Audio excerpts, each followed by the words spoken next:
नमस्कार, आप देख रहे हैं आर समाचार। उत्तर प्रदेश के मेरठ से एक ऐसा मामला सामने आया जिसे सुनकर पुलिस भी बोले वीजा था या लॉन्ग टर्म, पर इरादे निकले परमानेंट। बताया जा रहा है कि पाकिस्तान से एक महिला सबा नाजी अपनी बेटी के साथ भारत घूमने आई थी, बल्कि टिक पर बसने का मूड बना बैठी।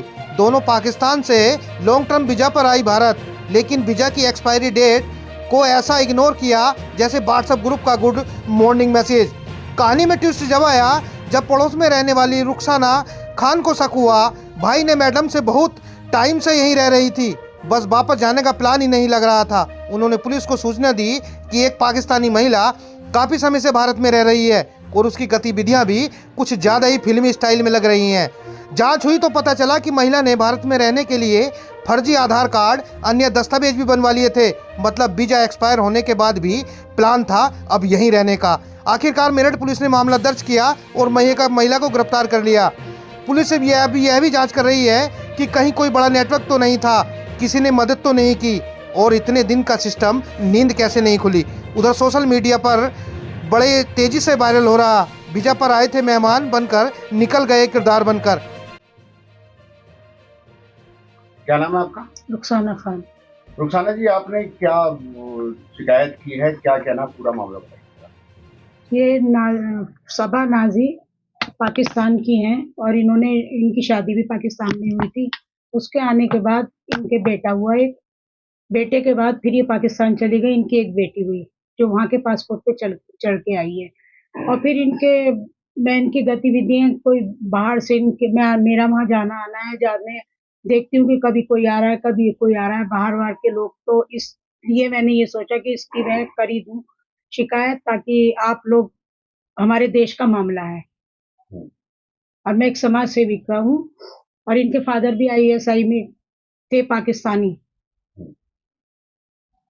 इतने साल बाद आपको कैसे पता लगा? नहीं पता तो हमें था, लेकिन हम इनकी प्रूफ देख रहे थे कि किस तरह इनके प्रूफ ही कर, बगैर प्रूफ के तो कोई नहीं कर सकता। अब इनके बहुत से प्रूफ जो कंप्लीट हो गए उसके बाद हमने शिकायत करी है, क्योंकि प्रूफ मिलना बहुत मुश्किल बात होती है।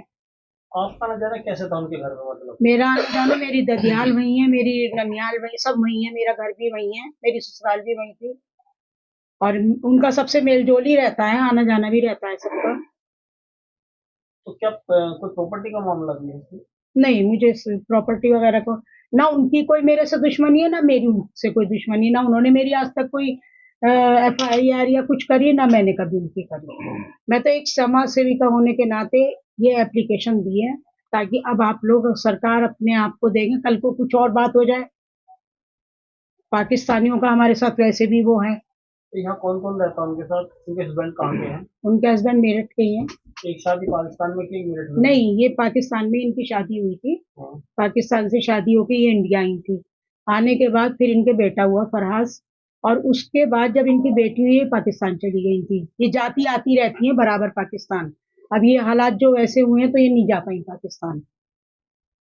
अब आप ये बताइए, 33 साल से इन्हें आज तक नेशनलिटी नहीं मिली इंडिया की, जबकि अभी योगी जी ने भी कहा था कि आप जिसको करवानी हो अपनी करवा लें, जो यहाँ पे पहले से रह रहे हैं। इनकी आज तक, और फिर दूसरी बात यह, इनकी बेटी पाकिस्तान में हुई है और सारे डॉक्यूमेंट्स इंडिया के बना रखे हैं फर्जी। बर्थ सर्टिफिकेट भी इंडिया का ही है, इनके पासपोर्ट पे चढ़ के आई है बेटी वहां से। अच्छा, वो बेटी पाकिस्तानी पासपोर्ट? जी। तो आपने क्या क्या कंप्लेंट दी थी और क्या मुकदमा हुआ? अभी मुकदमा तो मुझे नहीं पता, लेकिन जो मैंने कंप्लेंट दी है वो आपको बता दी कि आप लोग इसको ध्यान से देखें, कल को हमारे हिंदुस्तान के साथ कुछ ना हो जाए।